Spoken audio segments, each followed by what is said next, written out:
ladies, gentlemen, but most of all, the incredible members of all the fantastic new genders which dropped during lockdown. It is the panel you've all been fucking waiting for. It is the shout in the long night, that glittering beacon of hope we all know and tolerate as heroic failures of anime. Yay! The usual warnings apply. Banter is great, my ADD is very tricky, and the only content not tolerated in this panel will be intolerance itself. Expect several more cuss words, my friends. There will be a sex talk. You heard. Welcome the fuck back. With our eternal and ever vaunted themes of ambition, courage, and utter lack of follow-through, I have written an opening song. Hey, yes. Which I will absolutely not be singing.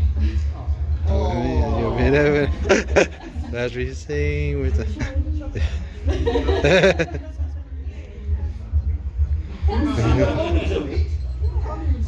don't think I've actually seen that film, sorry. What? It's one of the greatest films ever made. That's fine, you're probably safer. Right, well, not to labour the point, but it's been a long fucking time since the last Minami. Before our illustrious ceremony of shit begins, it might be time to take a good look at ourselves and think about how we've changed over these years. Bigger, smaller, more hair, less hair, happier, sadder, but always changing. But one thing never fucking changes. Tonight's special recognition once again goes out to Gainax's upcoming feature film, Aoki Uru, the epic sequel to Royal Space Force, The Wings of Onyames, which is still definitely happening and everything is fine. It has now been announced for a frankly astonishing 10,964 days. It is more than twice as long in the making than former vaporware classic Duke Nukem Forever. This announcement for a non-existent film could stand for public office. It has learned to drive. In fact, it recently just turned 30 and I couldn't be more proud. The announcement is now probably thinking about whether it should write a will and why people have bucket lists. It is gripped with existential doubt. And that is fucking progress, friends.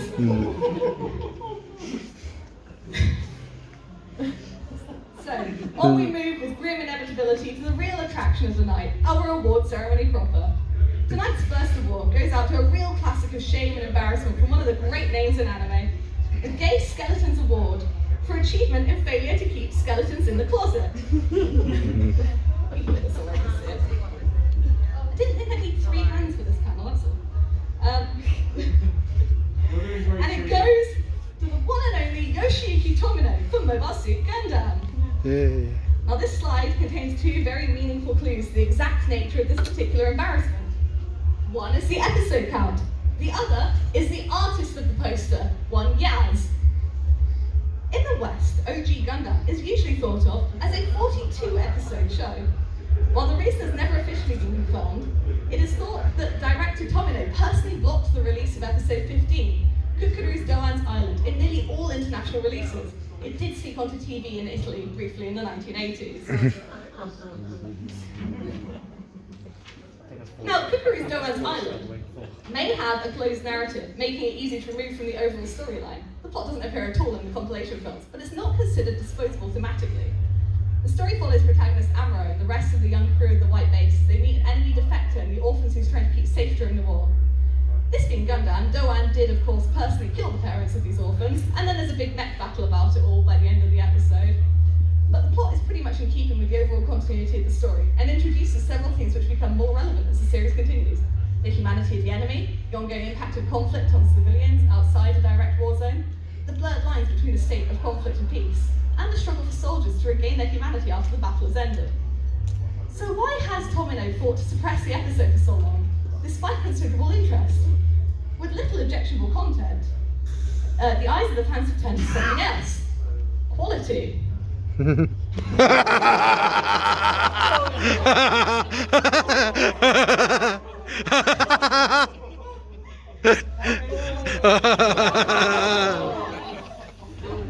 They tried.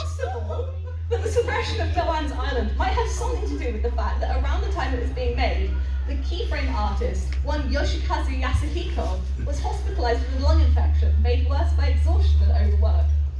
It might have something to do with the fact that the studio reportedly had to outsource the animation to a Katsunoko's subsidiary. It's been 43 years, and we still can't be certain what happened here. All we really know is Tomino will not tolerate it, and he will not explain it. But my absolute favourite thing about this particularly glowing failure is how spectacularly the doors have been blown off the burial of this episode. Coming later this year, not made by Tomino, of course, he'd clearly rather take a long walk off a short plank, we have the incredible achievement that is Kookaroo's Doan's Island, the movie. And who is being allowed to get away with this? Why, it's none other than one Yaz. Me.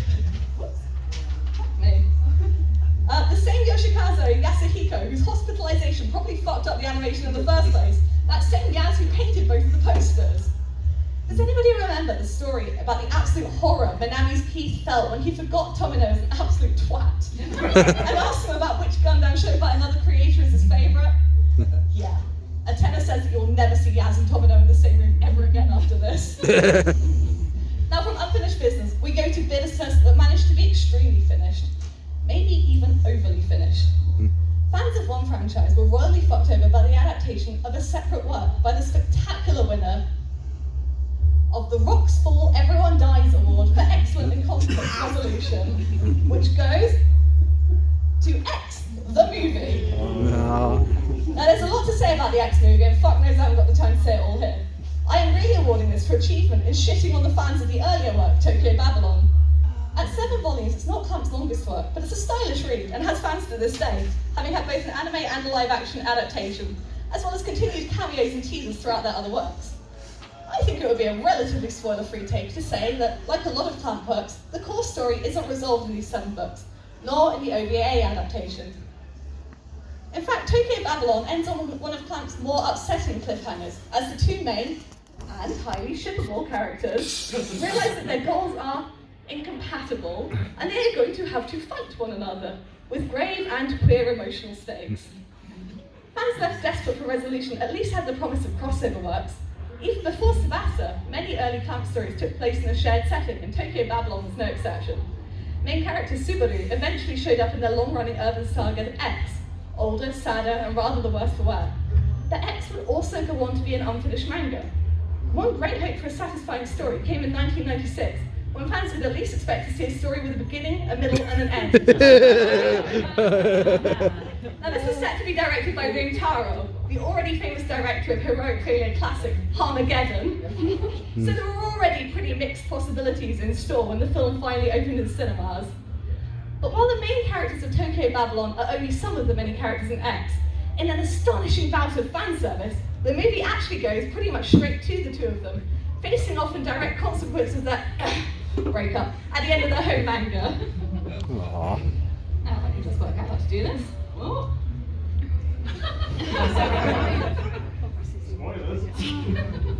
You've seen the film, I think. I have. I thought it was alright as a kid. Yes, but were you watching it as a fan of this? Not yet.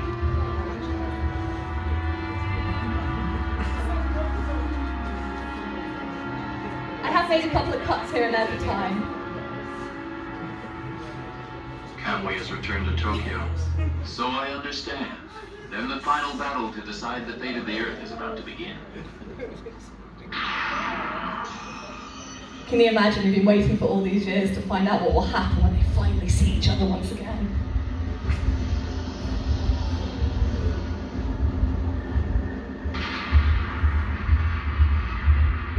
An impressive power shield, but is it necessary? Our enmity is entirely personal in nature. Precisely. I have no desire to kill innocent bystanders. Only you. They will have to find their own salvation when the main battle commences. The tension is skyrocketing. There's a quick cut in a moment, which is just where it goes to an observer who's like, oh, they're fighting!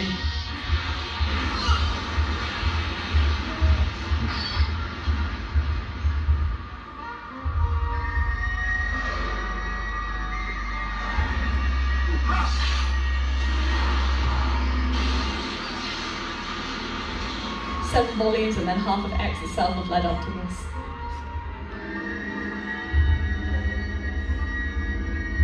The dragon of the heavens that you represent will meet my dragons of the earth. But that is for the future. This is a fight to the death between two personal foes. Will they talk about their feelings? Will they kiss? Will they finally work it all out? Throw a punch? Talk about what happened?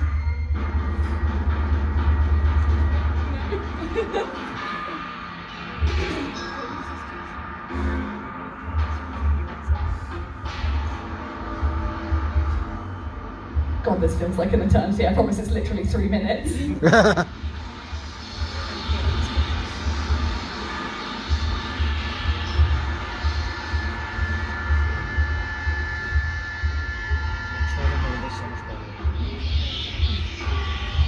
Crows.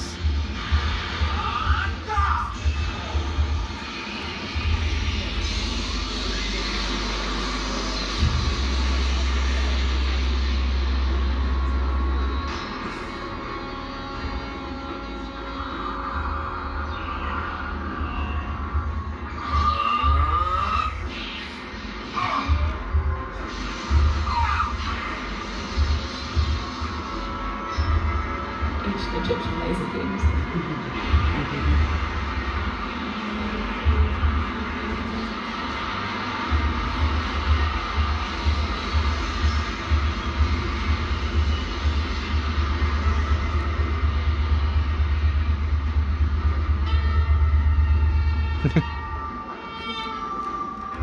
Power shield's dissolving.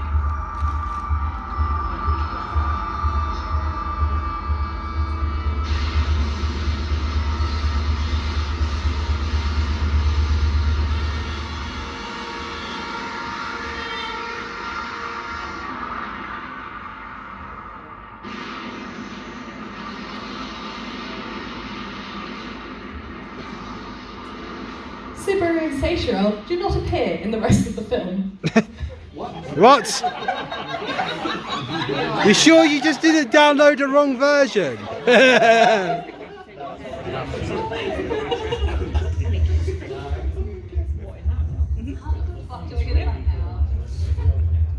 There you go. Full screen is all yeah, but that's hard to click on. Shift F5, okay, I'll remember that now. Will you guys?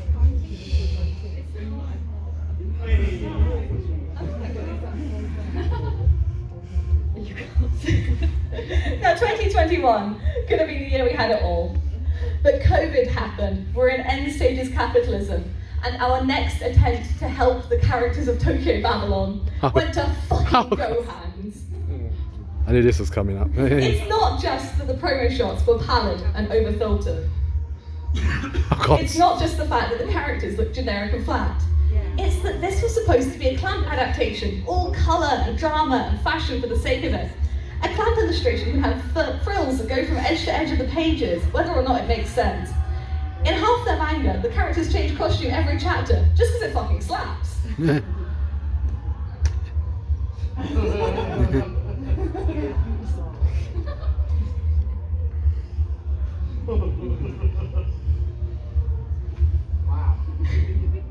Now, Tokyo Babylon was a story at the end of the bubble economy, supposed to illustrate the excess and tragedy of a Japan losing its spiritual self.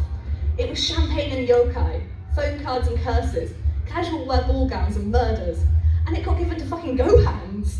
I mean, just look at some of the fashion that showed up on these characters through the years. Even when they showed up in later works, such as this one, they were absolutely always on point. But I guess the low-bidding studio, Gohans, knew right from the start that they were out of their depth. It's probably got something to do with exactly why they completely and utterly bailed on the fashion for this show and stole the costumes for the key visuals. The first spot was that Hokuto's dress was very clearly a shitty version of an actual outfit worn by a member of K-pop group Red Velvet. Not the smartest target, and seems to have taken fans under 24 hours to start shit over it. But surely we're okay when it comes to protagonist Subaru, aren't we? Gohans aren't stupid enough to steal beloved outfits from two extremely switched on and terrifying fandoms, are they? Oh, God. Oh wait, they swiped from a fucking fucking Volks doll! And the BJD fandom immediately caught it and let people know all about the issue. Already an anime that the fandom had misgivings about, the outfit swipes were instantly the only thing that people were talking about. Like, Gohans, my boy Subaru has suffered enough. Now, at first, Gohans thought they'd get away with an apology. The production committee announced that the anime would be pushed back until later in the year and began an investigation into how this had happened. They proceeded to uncover more plagiarism, which wasn't released on Twitter, unfortunately. They cancelled the project outright. You would think that that would be where Gohans took the L and tried to disavow all association with the project and reclaim their shattered reputation. But actually, the most recent news on Tokyo Babylon 2021 is that Gohans are fucking suing the production committee because they've been stiffed on the unusable 13 episodes they've produced so far. It seems from the details of the lawsuit that they've been planning to get away with making a beloved franchise like Tokyo Babylon on a shoestring budget, which might be another reason for the very noticeable corner cutting. Truly, they have used this project to turn pearls into swine, which is a significant contribution to this year's already excellent heroic failures. God help any other IP who tried to use Gohans and their clearly fucking inexpensive services to promote any major anniversary or event. But surely this isn't the kind of thing which could happen twice. Oh God. Oh God. And so, the Shattered Memories Award for excellence in the avoidance of corporate shilling goes to Handshakers. Oh God, no. Oh no. Handshakers was a 2017 project from Gohans, so noted for its god-awful animation and vaguely creepy plot that it was genuinely shocking to find out that it was actually a promotional anime celebrating a couple of well-established IPs. Please do enjoy the following PV, which I've managed to source for you in glorious HD 60 frames per second, though if you get motion sickness easily, watching is not advised. Oh God.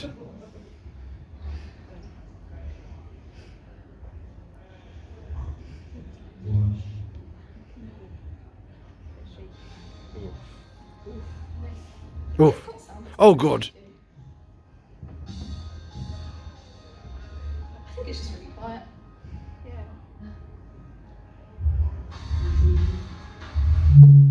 Oh.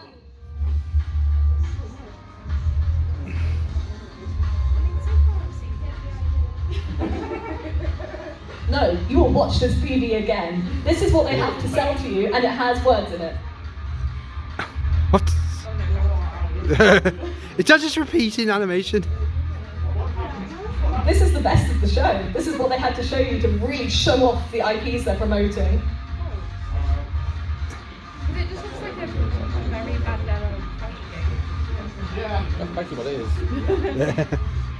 That's a lot worse than XR.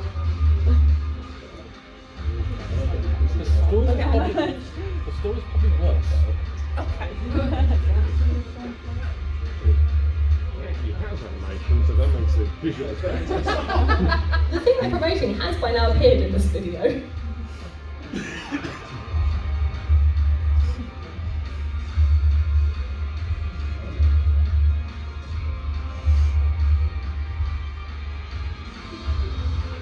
These are the actual subs.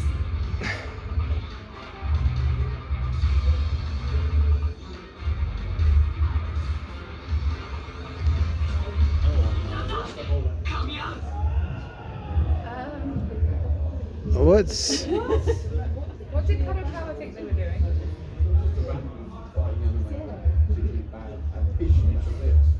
Which got a sequel. Which, of course, naturally. You can only talk about weirds, haven't you? Yeah. Unmemorable. We're watching something about it.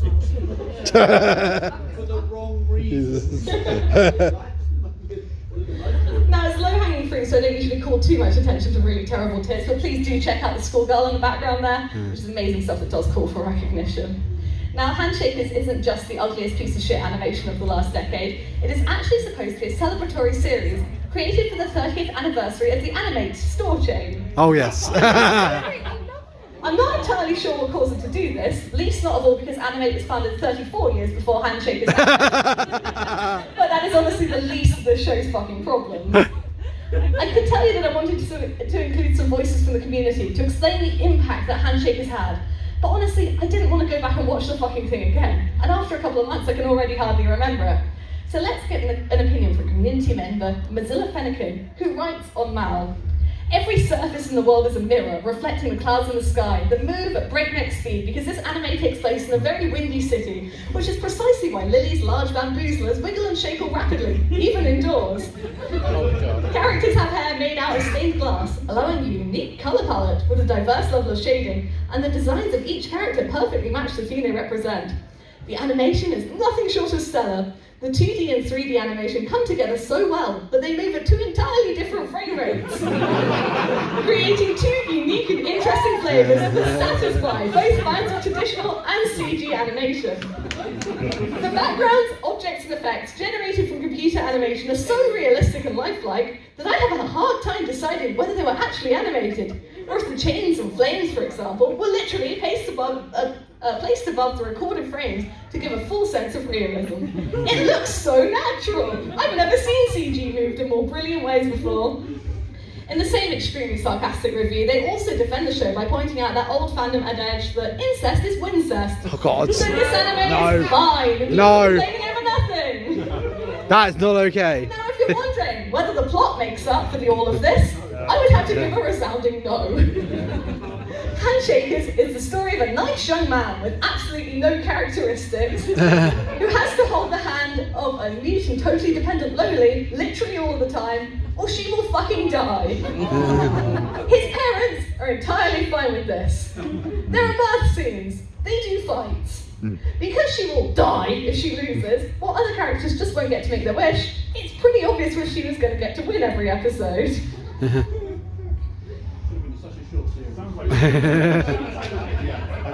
Now, the secondary objective, which Handshakers has so heroically failed to follow through on, is the promotion of the actual card game featured throughout the show. A viewer not in the know would reasonably interpret Precious Memories to be the natural conclusion of this creepy goddamn story. A fucked up sort of Magic the Gathering where people collect and battle waifus in skimpy wedding dresses. It is actually very much a real game. Oh, Which yes. naturally is carried in anime stores. Players build decks comprised of memories from popular anime and visual novels. You can use a deck based around a single series or based on a theme carried across different sources. One recommended deck theme is swimming costumes. By both failing to make the nature of their featured game clear, failing to highlight the reason behind their special project, and being a fucking terrible anime in pretty much every conceivable aspect, Handshakers is the kind of show which helps set the bar for achievement in anime failure. But hey, Anime's website still has a very extensive merch page for Handshakers, so I guess somebody's getting what they wanted out of this. Also, they make a stealth sequel, which due to my already tenuous mental health, I will absolutely not be exploring at this time. Now we move gratefully on to an award, which, while also fucking disconcerting, reaches that uncomfortable territory via an entirely different path.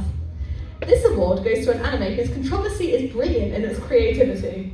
It is the most unlikely reason for this very popular show to have become controversial, when there could have been so many.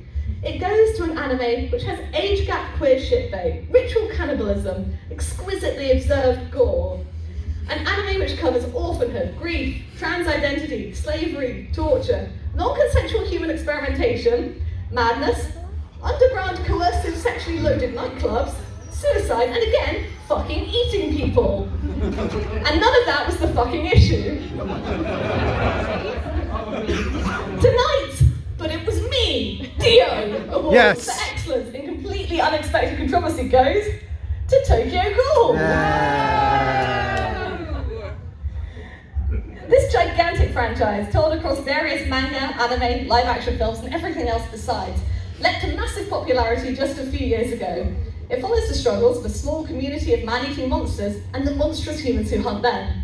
It's filled with grey morality, gore, and also contains the kind of queer themes which can get a good story banned in China these days. And banned it was. Automatically fucking banned, because yeah, it's a manga where even the most sympathetic characters spend their free time hauling suicide victims out of the forest and cutting them up into care packages.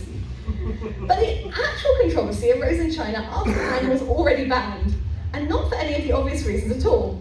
It was banned in China, what's the word? It was called out in China, in the Chinese state media, because of likeable character Suzuya Juzo, a young ghoul hunter who's impervious to pain and who has a habit of aesthetic skin stitching. Clearly knowing that Chinese kids can get what they want off the internet, Great Fire will be damned, the manga was publicly denounced by the People's Daily in the face of growing public horror as a small skin stitching trend emerged online amongst young people. You can get septicemia, they warned. And they're definitely not wrong. But you could get a lot worse than blood poisoning if you started, I don't know, ramming centipedes into your ears or eating people in a sex club.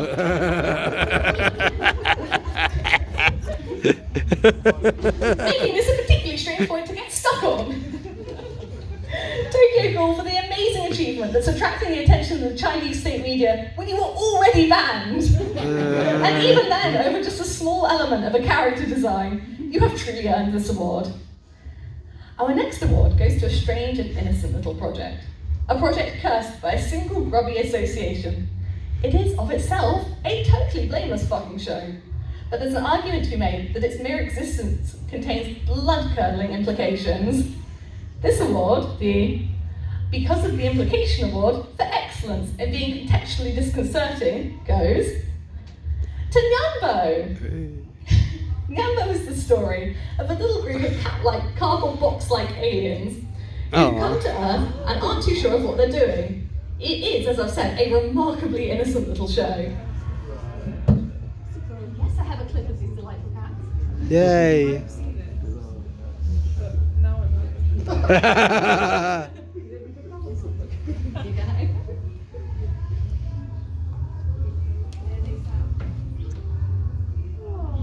Buddy, I gave up on the sound a long time ago.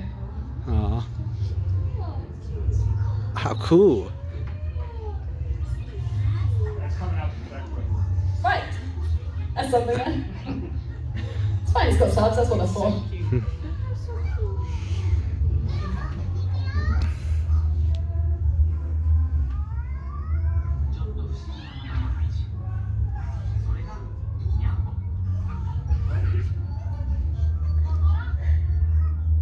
It's just a little thing, Chris. It's just a little thing that troubles me when I look at Yambo. I know what your little things do to you. Goodness, Chris. I mean, that's no way to speak about my wife.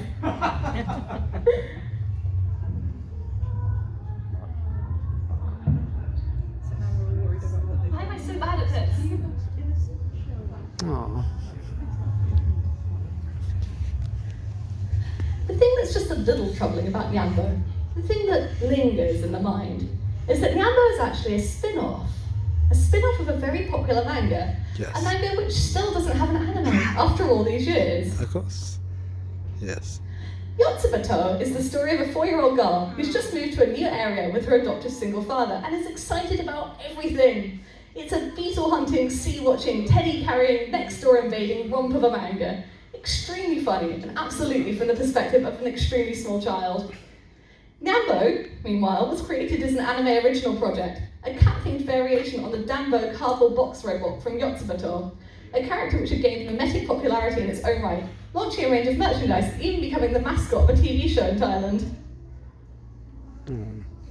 Now, people have agreed for years that Yotsubato would make a fantastic anime. Its creator, Kiyohiko Azuma, launched it with the already very popular Azumanga Daioh under his belt, and the anime adaptation of that did very well. If you Google Yotsubato today, there are still confused questions everywhere about how such a likeable manga with such a pedigree, winning recognition from an Eisner nomination to the full-on grand prize at the Osamu Tezuka Cultural Awards, still hasn't been adapted for a wider audience. Now, initially Azuma did respond to rumours that there had been a conflict around the creation of his earlier anime. He explained that these rumours were false, that nothing from Azumanga Daioh was affecting people's desire to make or to not make a Yotsubato anime. He said it was just difficult to transfer the timing of the jokes between formats. It's just a matter of taste. It would be such a difficult project. All of which I would be very happy to believe is the root cause of the absence of a Yotsubato adaptation, if it wasn't for 2 key facts. 1. Notorious hellscape and cultural trendsetter 4chan long ago adopted Yotsuba as their mascot. 2. Shortly after doing this, the moderators felt the need to explicitly ban pornographic content featuring Yotsuba.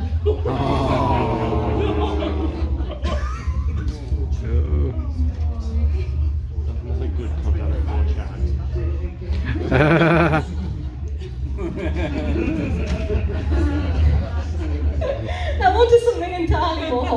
We have tonight the You Tried Star Award for achievement in ignoring your own limitations. This year it goes to a show which really didn't know what it couldn't do, and then didn't do it anyway.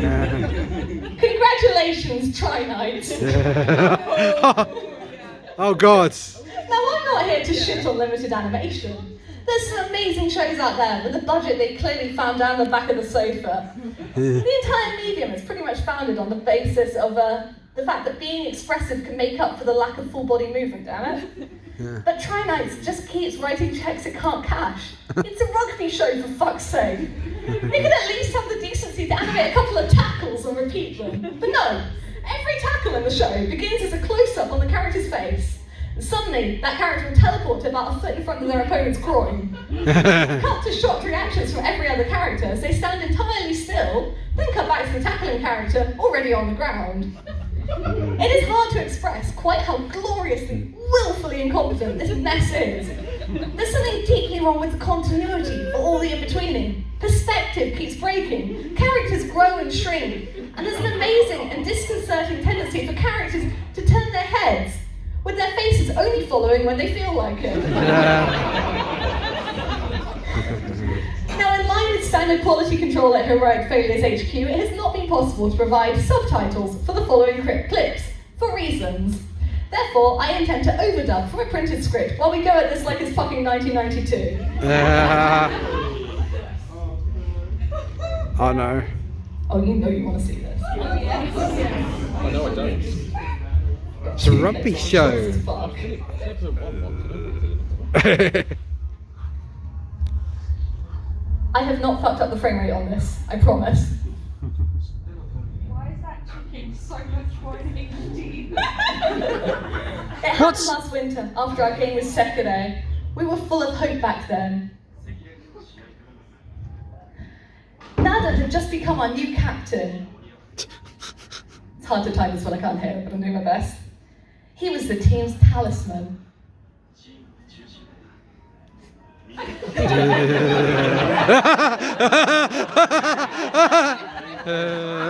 shone like the sun, shooting rays of hope into everyone's hearts.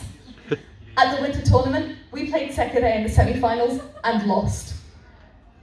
But the result wasn't important. The real issue was Nada-san's injury. We managed to keep pace to Sekiro in the first half.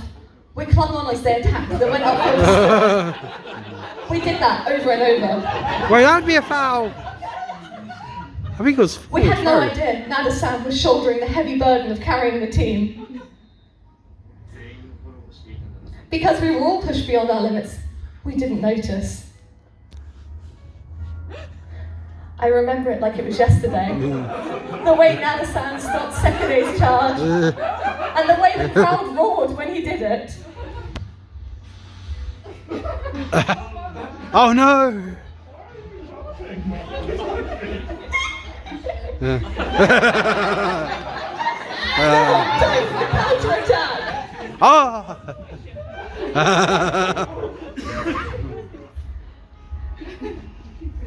Nada-san smiled before he collapsed.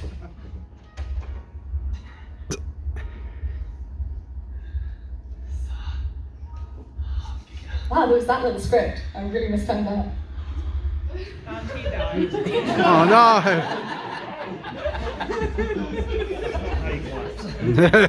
It was a crushing defeat. We could barely carry on after that.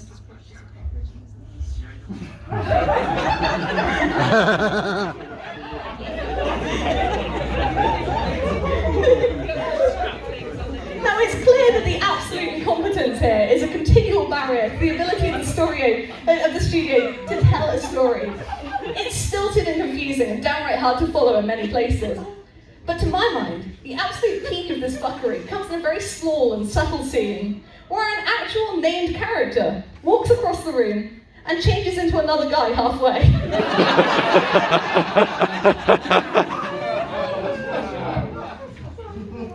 You can make this entire panel of people just trying to recreate. Yeah. Do you try to do, yeah? It's here. I spent entirely too long getting hold of this. Fucking opening piece of shit. When they were doing the attack, we did a forward pass so the other team wouldn't have scored anyway. Yeah, I was about to say that. Do you really think that Gonzo knows that? Yeah, it's a basic rule of rugby. They might as well be playing NFL.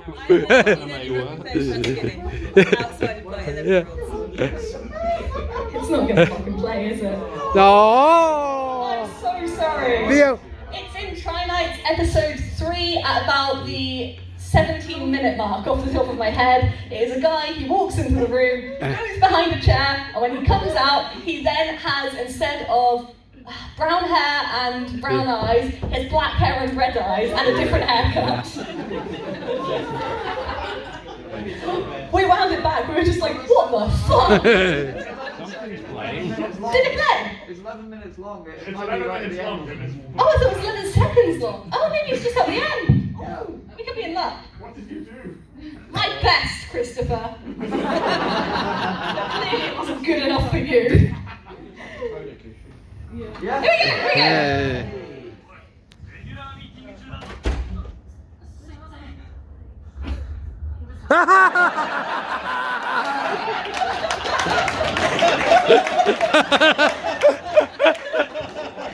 Oh my god. Okay, that was fucking worse than run up, right?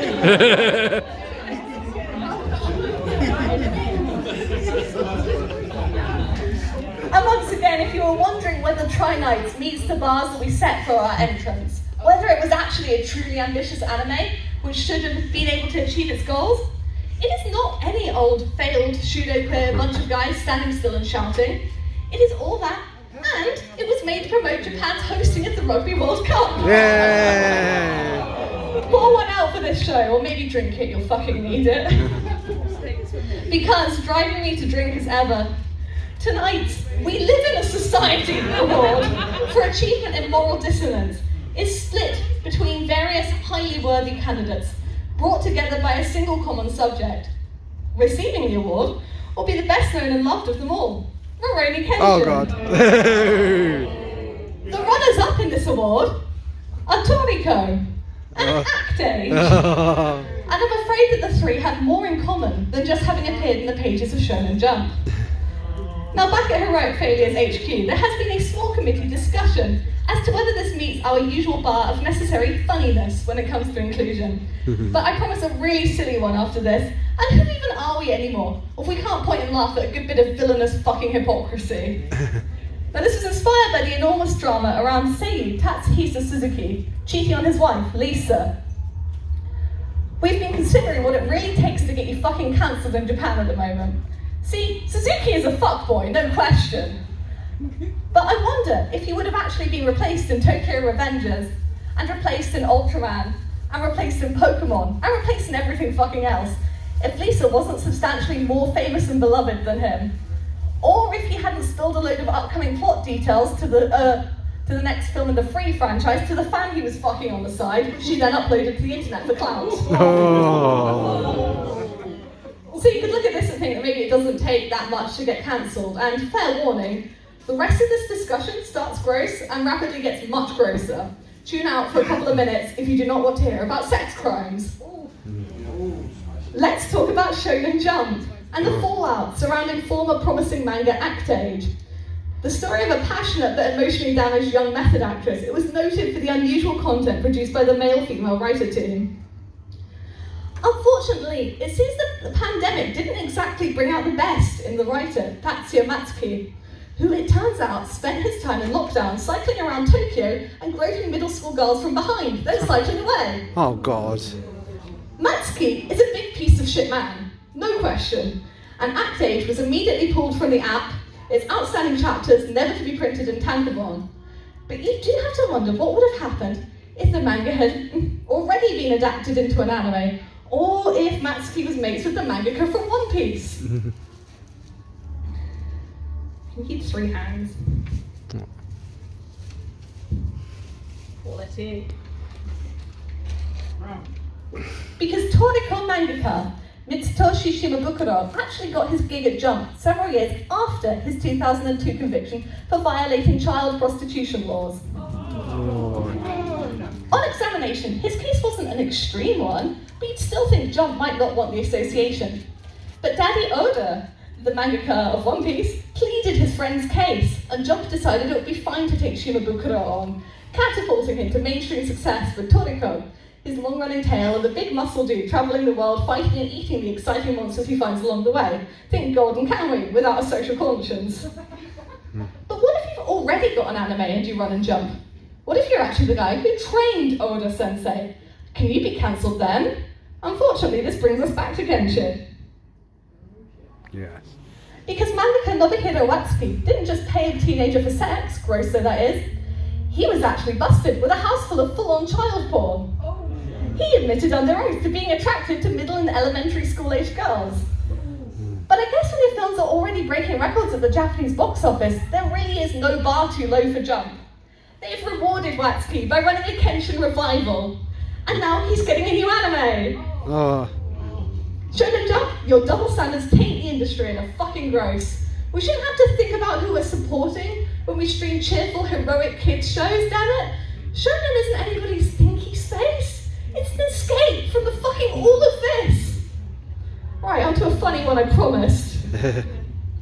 Tonight, the Yorkie Bar Award for achievement in masculinity so fragile goes to the vision of Escaflowne. Oh, God. I promise I can back this up with receipts. Okay. Do not get me wrong. Escaflowne didn't start off as a high achiever in this category. This high fantasy isekai was one of those rare shows, an anime intentionally engineered to be equally appealing to male and female viewers. With a strong female lead, an emotionally troubled, sword-wielding love interest, catgirls, bishonen, and a big fuck-off mech shaped like a dragon, which everybody can get behind, Escaflowne was peak 90s general appeal stuff. And as the anime first hit screens in Japan, they took the unusual move of running 2 manga series based on it. One was shonen, based on the very sexy original plans for the story, and the other was shoujo, more focused on the relationships between the characters. Escaflowne was pretty, it was ambitious, it had music by Yoko Kanno. In fact, so highly anticipated was this translation into English that Escaflowne had already made the cover of Animax despite having no release in America yet, an honour which had previously only gone to Studio Ghibli films. Unfortunately, like Ghibli before them, Escaflowne ran into some trouble in America. They attempted to give it the old card captors treatment. Oh, God. Using a range of localization techniques, from censorship to the addition of music in previously quiet scenes, as well as the small matter of skipping the entire first episode, including the entire isekai setup, because it was too focused on Hitomi, who was the main character. Everything they could do to scrub the show feeling like it just might be aimed at girls and boys was done, and they made it a whole 10 episodes before their desecrated form of the show was dragged off the air. But best of all, and securing them an easy win, was the slight change they made to the theme tune. I've just realised this is music-based and I can't get the music up properly. Max, help. Does anybody know anything about why the fuck this isn't coming out? Because it was when we tested it.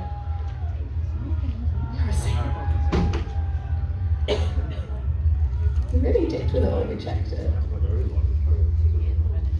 There's no lights on that, that can't be good. I swear that had lights earlier. P-Chan said there's a very specific combination that everything needs to be pressed in. Oh, that's not good. That's not a good sign. No, but it's the same setup. Yeah, I had problems at my one. Go for the folder at the side. I'm very happy for you to test on that video. He didn't know why our microphone worked, and now 15 minutes later it didn't work. It is worth hearing the music that I've got saved here.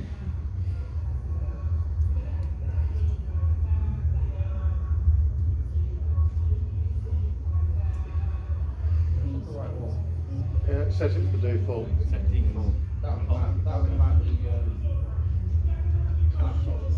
Okay, let's try that. Thank you so much for trying. I don't know if it's going to work, but I'm so grateful.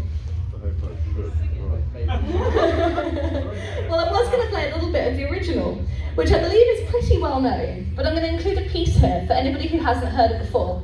It is a soaring, romantic song said to have been the key to the launch of Maya Sakamoto's career. It is a song full of mystical promise, helping to set up the mysterious setting and characters, and it's used in high contrast with the ending music. A funky little number, which I think may be an example of what the youths call Eurobeat. So here's the Maya Sakamoto if it does play. Oh my I'm so sorry. Oh my god. Yeah, fuck you, karaoke. Anyway, who doesn't like a bit of Maya Sakamoto? That was harmless fun.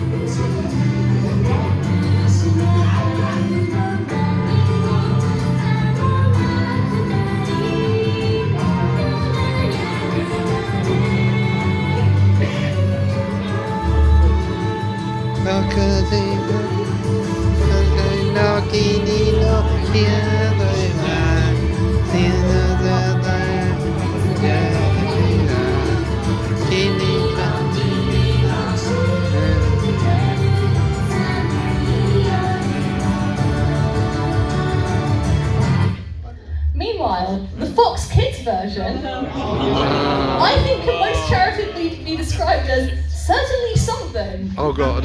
I don't think I heard of it.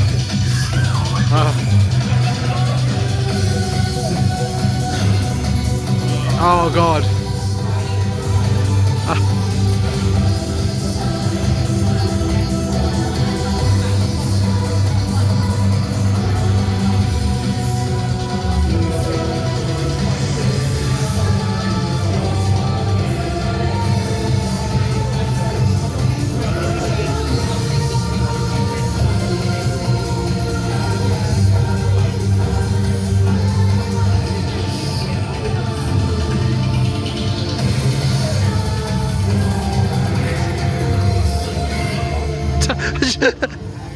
Damn JPEGs.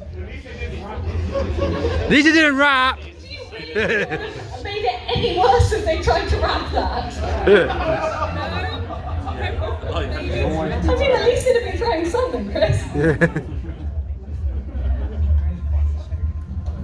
So 5 stars, Fox Kids. I honestly had a fantastic time, truly deserving of recognition.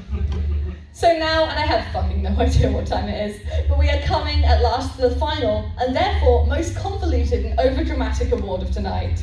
It is going to the most fucking cursed 2020s thing that has happened since the last minamicon. It has shitty art, lies about the shitty art. It's got real crimes. It's got people threatening each other on Twitter. It's got 2 actors from Breaking Bad. It's got Lionel Messi. Can anybody give me the time, by the way? I want to know how long we're having this. 10 minutes. Perfect, absolutely perfect. I can't believe it. I didn't have any time to practice this for reasons. Mostly, I didn't want to. So tonight's absolute winner, overall best in show and the creme de la shite. It is the proud recipient of the Shitegeist Award for achievement in being the most now thing. And it goes to Metabots. Yeah. Metabots, you ask? In my 2022? Yeah. It's more likely than you think. Now, before I start, I will point out that this entire deep dive comes because of one person's research. Longtime Metabots fan, @Crate, whose obsessive chronicle of fandom drama got me through this long dark winter, and who's faced harassment and potential lawsuits for his attempt to publicise this particular drama. Metabot! Yeah. The roots and leaves of this beloved Japanese-Canadian story of a nice young man with no characteristics and his cockfighting adventures with a dickwad robot go further than Western viewers may know. Like Pokemon, it's associated with the game series and has been coming out since the late 90s. It still gets attention and new content to this day. It's had 2 anime, 7 manga, including an ongoing, and the core game series features 9 numbered games and countless spin-offs and remasters. The most recent franchise was a mobile port of Medarot S just last year, but that's not for want of trying. Now, I don't know if you can see, but there's a slight difference in quality between this release and the character roster for the currently under development. Oh, eat my ass. I touched something. Oh, I did that the other day and it just stopped working. I don't know, I don't think I've moved anything. We just see, we need that 10 minutes. There's a lot of Metabots to get through. Where the fuck was I? Right. There's a slight difference in quality between this release of the port of Medarot S and the character roster for the currently under development Metabots multi-platformer, which went up on Indiegogo at the end of 2020. That's... What? What is... Why do they look so different? This project was looking for the final £8,333 required to get them over the line, apparently having already secured an initial investment of over €1 million. The pitch is all very see-through, to be honest. Is this the minamicon? The character models seem to be from Pit Crew, with some crude overdrawing. The 3D dev shots for their game, which claims to be completely designed from scratch, clearly show the asset store still open in Unity. And all around, it's a pretty blatant shit show. Take a look at their alleged 3D models, all of which clearly only have A poses programmed. The project scored a grand total of 0 backers. The splash page showed a range of glorious bootleg merch in which you could invest, and a nice clear copyright notice, telling the careful reader that Metabots is a registered trademark. All the source code, databases, functionalities, software designs, audio, video, text, screenshots, graphics, collectively the content, service marks and logos contained therein, the marks, are controlled by us. And they're protected by copyright and trademark laws, and various intellectual property rights in international jurisdictions. Any unauthorized use of these content and marks will be prosecuted. Which is some pretty rich fucking gravy, coming from an amateur who's trying to flog this. Clearly, this is some old school fan who's desperate to be a part of a franchise which means a lot to them. There's no way they could have possibly somehow actually registered and held the European trademark for Metabots, is there? Oh God! No, honestly, while the trademark trolling shows a pretty unprecedented level of commitment to this project, be it intentional fraud or mere attempted IP theft, the whole thing is simply so amateurish that I almost feel cruel for taking the piss out of it. Oh wait, what's that? It's also a fucking crypto scam? Oh no! Before the scheduled release date even hit, this guy Kevin announced that in-game parts for the Metabots would be available for purchase using a themed cryptocurrency, Metacoin, which launched in late 2021 and immediately saw gains. While the team behind the phony game held an astonishing 60% of the currency, an extremely clear tell that a pump and dump scam is happening, they pushed the hype for the crypto integration higher and higher, announcing a genuine celebrity endorsement from the twins from Breaking Bad, Louis and Daniel Moncada. As if this wasn't enough, they leveraged the minor star power now associated with the project to start heavily and frequently dropping hints throughout the crypto community that motherfucking Lionel Messi was about to endorse the new Metabots project. Kevin and his team then paid to attend the World Blockchain Summit in Dubai and pretend to be guests endorsed by the summit. They took over the Twitter tag for Metabots so thoroughly that it has now been repeatedly frozen and blocked for being full of people illegally competing to push the crypto to win the glorious prize of more shitty Metabots crypto. Oh, and the team slipped out a little announcement that they're totally making a film right now.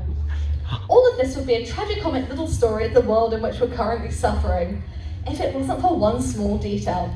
Imagine it, are still trying to release their own fucking actual Metabots games, which they kind of can't currently do in Europe, because of the small matter of Kevin somehow sitting on their fucking trademark. Kevin's legal defense so far is that he had no idea there were Metabots games.